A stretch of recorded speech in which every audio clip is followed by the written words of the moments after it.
ils sont plusieurs infirmiers d'expérience à avoir levé la main pour aider. J'avais offert d'aller couvrir les TSO aux soins intensifs à Shawinigan.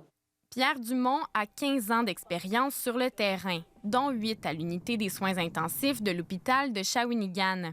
Il est spécialisé en soins critiques, en urgence et aux soins intensifs et travaille actuellement comme infirmier aéromédical. À mes 14 jours de congé, d'aller justement donner un coup de main à mes anciens collègues. Moi, j'étais disponible sur les 3 quarts de travail, fait que ce soit de jour, de soir ou de nuit, je les aurais pris.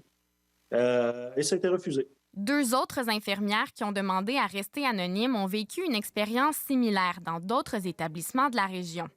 Ensemble, les 3 infirmiers cumulent 55 ans d'expérience et le CIUS-MCQ ne prévoit pas les embaucher.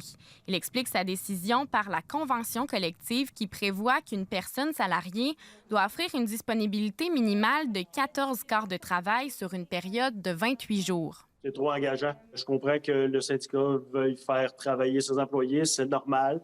Moi, ma prétention, c'est que je n'enlevais pas de travail à personne. C'était un corps de travail dont personne ne voulait, donc ils ont été obligés de maintenir une infirmière à son poste. Effectivement, il y a des enjeux de personnel, mais il y a un contrat de travail à respecter. Puis si on décidait de venir chercher des gens qui font moins que 7-14, alors qu'il y a des gens qui respectent le contrat de travail à 7-14, qui peut-être voudraient aussi avoir des 4-14, mais là, à ce moment-là, on va venir causer peut-être un mécontentement au niveau des membres. Certaines exceptions existent pour les personnes qui travaillent déjà dans un autre établissement du réseau de la santé, qui poursuivent des études à temps plein dans le domaine ou qui sont âgés de 55 ans et plus.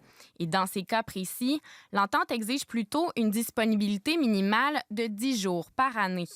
Mais selon les infirmiers, d'autres cas d'exception devraient être ajoutés.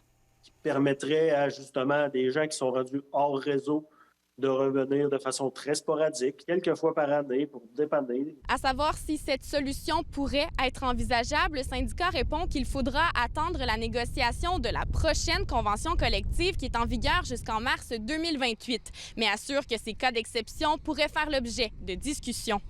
Ici Cassandra Lebel, Radio-Canada, Victoriaville.